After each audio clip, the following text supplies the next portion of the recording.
আচ্ছা, একটা মানুষ কত বছর ধরে একটা কাজ করতে পারে?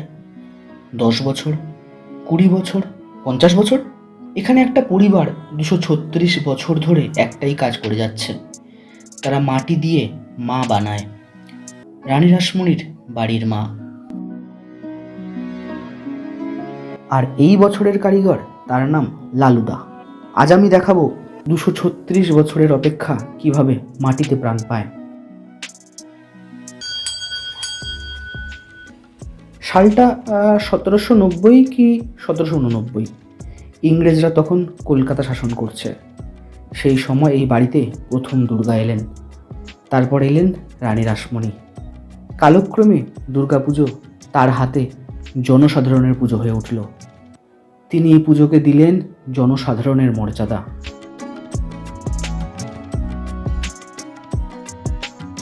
ধীরে ধীরে পুজোতে অনেক পরিবর্তন আসেনি, এসেছে কেবল একটা পরিবর্তন। আগে সপ্তমী, অষ্টমী, নবমী এবং সন্ধি পুজোয় ছাগল বলি হতো। সেই বলি প্রথা আজ বন্ধ হয়ে গেছে। তবে প্রীতিরাম দাসের আমল থেকে যে প্রথা চলে আসছে সেটা আজও অমলিন, অক্ষুণ্ণ। তিনি বলে গেছিলেন, মূর্তি বানাবে শুধু নিজের লোক, বাইরের কেউ না। তাই ২৩৬ বছর ধরে একটাই বংশ। বাইরে থেকে আসেন শুধু একজন, তাও শিল্পী নন, চিত্রকর। তিনি আসেন, রানিমার বাড়িতেই থাকেন, সঙ্গে একজন হেল্পার, আর পুরো বাড়ির দায়িত্ব নিজের কাঁধে নিয়ে নেন। তিনি হচ্ছেন লালুদা। লালুদা বলেন, আমি কারিগর না দাদা, আমি সেবক, মায়ের সেবক। আমি আমার ব্যক্তিগত করে আসছি। আমি আপনার ৫৩ বছর আমার তৈরি করা হয়েছে। এর আগে আমার ঠাকুরদা, বাপ ঠাকুরদা সব করে গেছেন। তার পরিবর্তে আমি এখন বানিয়ে আসছি। এবং আমি বীরভূম থেকে আসি, বীরভূম আমোদপুর কুসুম যাত্রার গ্রাম থেকে। ভাদ্র মাসের প্রথম সপ্তাহ লালুদা বাড়ি থেকে আসেন, সাথে কিছু টুকিটাকি জিনিস। রানিমার বাড়ির একটা ঘর তার জন্য সর্বদা বরাদ্দ। সেই ঘরে তিনি থাকেন, খাওয়া দাওয়া করেন। মোটামুটি বেশ কিছু দিনের জন্য তিনি এ বাড়ির লোক হয়ে যান। কাজ শুরু হয় খুব ভোরে। প্রথমে বাঁশ, তারপর খড়। হেল্পার দড়িয়ে গিয়ে দেয়, লালুদা বাঁধেন। লালুদা বলেন, হাতের মাপ ভুল হলে ২৩৬ বছরের অপমান হবে। সবচেয়ে কঠিন কাজ কি জানেন? এক চালা। কুমারটুলিতে কার্তিক, গণেশ আলাদা আলাদা, আর এখানে সবাইকে একটা চালচিত্রের মধ্যে ধরে রাখতে হবে। আসলে প্রীতিরাম দাস থেকে শুরু করে রানীমা সবাই চেয়েছিলেন মা যেন সিংহাসনে বসা রাজরানী হন। তাই তো মায়ের মূর্তি রাজরাজেশ্বরী রূপ। মাটি লাগানোর সময় লালুদা কথা বলেন না, শুধু বিড়বিড় করে বলেন, মা, হাতটা শক্ত করো। কারণ এই মাটির নিচে চাপা আছে তার বাবা ঠাকুরদার হাতের ছাপ।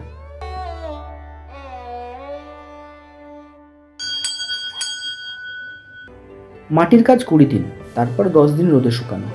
তারপর আসে রঙের পালা। লালুদা কাউকে কাছে ঘেঁষতে দেন না। বলেন, রঙে আমার বাবার হাত আছে, ভুল হলে চলবে না।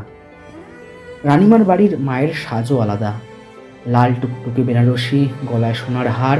কারণ ইনি শুধু দুর্গা নন, ইনি এই বংশের কুলদেবী, বাড়ির মেয়ে। আর তারপর আসে সেই রাত, চক্ষুদানের আগের রাত। লালুদা সারা রাত ঘুমন না। সকালে উঠে স্নান, উপোস, তুলি হাতে নিয়ে ঢোকেন ঠাকুর দালানে। পুরো বাড়ি চুপ। লালুদার হাত কাঁপে। তিনি বলেন, মা, আমি পারবো তো? আর তারপর তুলি ছোঁয়ান। ডান চোখ, বাম চোখ, ত্রিনেত্র। সাথে সাথে মনে হয় মা তাকালেন। অনেকে বলেন লালুদার চোখে সেদিন জল আসে, কারণ বহুদিনের পরিশ্রম তখন প্রাণ পায়।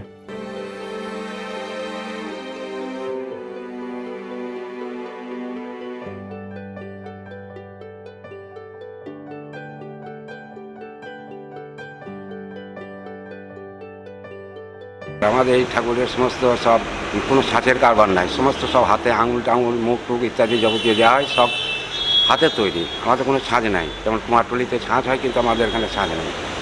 এটাই করে আসি। আর আমাদের রং হয় আপনার তপ্ত কাঞ্চন বর্ণ। চালচিত্র যা দেখছেন সমস্ত সব আমার হাতের বানানো। সমস্ত চালচিত্র সব আমার হাতের বানানো। চালচিত্রের মধ্যে কি কি ফুটে উঠেছে? চালচিত্রের মধ্যে আছে দ্রৌপদীর বস্ত্রহরণ থেকে আপনার ছিন্নমস্তা, কালী, জগদ্ধাত্রী, মৎস্য, কৌমা, বরাহ, নরসিংহ, অসুর বংশ এবং গভীর বস্ত্রহরণ এইসবগুলো আমাদের এখানে থাকে। এই পুজো আলাদা কেন? কারণ এখানে ভিড় নেই, চিৎকার নেই, বিজ্ঞাপন নেই। আছে শুধু নিষ্ঠা, আছে সাত্ত্বিকতা। রানীমায়ের আদেশে আজও এখানে কিন্তু একই নিয়মে পুজো হয়ে চলেছে, কেবল পাঠা বলিটা বন্ধ হয়ে গেছে। এখানে বলির বদলে ফল, মিষ্টি আরও নিরামিষ ভোগ হয়। আর এখানে আপনি পাবেন ইতিহাস। এই মেঝের ওপর দিয়ে হেঁটেছেন শ্রী শ্রী রামকৃষ্ণ পরমহংসদেব। তিনি রানীমাকে মা বলে ডাকতেন। মা শারদা এই ঠাকুর দালানে বসে পুজো দেখেছেন। একবার ভাবুন তো, লালুদা এই মুহূর্তে যে মূর্তিটা বানাচ্ছেন, সেই একই রকম মূর্তি প্রায় বহু বহু বছর আগে স্বয়ং রামকৃষ্ণ, স্বয়ং সারদা দেবী দেখেছিলেন। এই সেম মূর্তি, একই মূর্তি, কিন্তু এই চিন্তাটাই তো গায়ে কাটা দেয়। তাই এটা শুধু পুজো নয়, এটা 200 বছরের পুরনো একটা চুক্তি, একটা পরিবারের সাথে, একটা বাড়ির সাথে।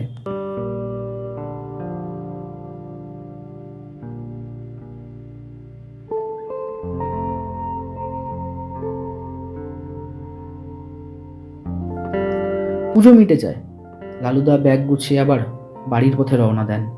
যাওয়ার আগে মায়ের পায়ে মাথা ঠেকিয়ে বলেন, আবার আসবো মা। আমার কাছে বিসর্জনের ক্লিপ নেই, কিন্তু থাকলেও দেখাতাম না। কারণ রানী রাসমণির মা বিসর্জন হন না, তিনি থেকে যান। লালুদার হাতের আঙুলে থেকে যান, এই বাড়ির দেওয়ালে থেকে যান, আর 200 বছরেরও পুরনো বিশ্বাসে থেকে যান। লালুদাকে আমার প্রণাম।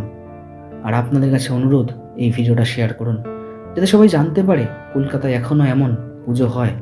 কমেন্টে লিখুন জয় মা, আর বলুন এরপর কোন বাড়ির গল্প শুনতে চান। ভিডিওটা ভালো লাগলে প্লিজ লাইক, কমেন্ট, শেয়ার করতে ভুলবেন না। যারা প্রথমবার, তারা অবশ্যই চ্যানেলটা সাবস্ক্রাইব করে পাশের বেল আইকনটা প্রেস করে রাখবেন। দেখা হচ্ছে পরের ভিডিওতে। ততদিন ভালো থাকুন, সুস্থ থাকুন। জয় মা দুর্গা।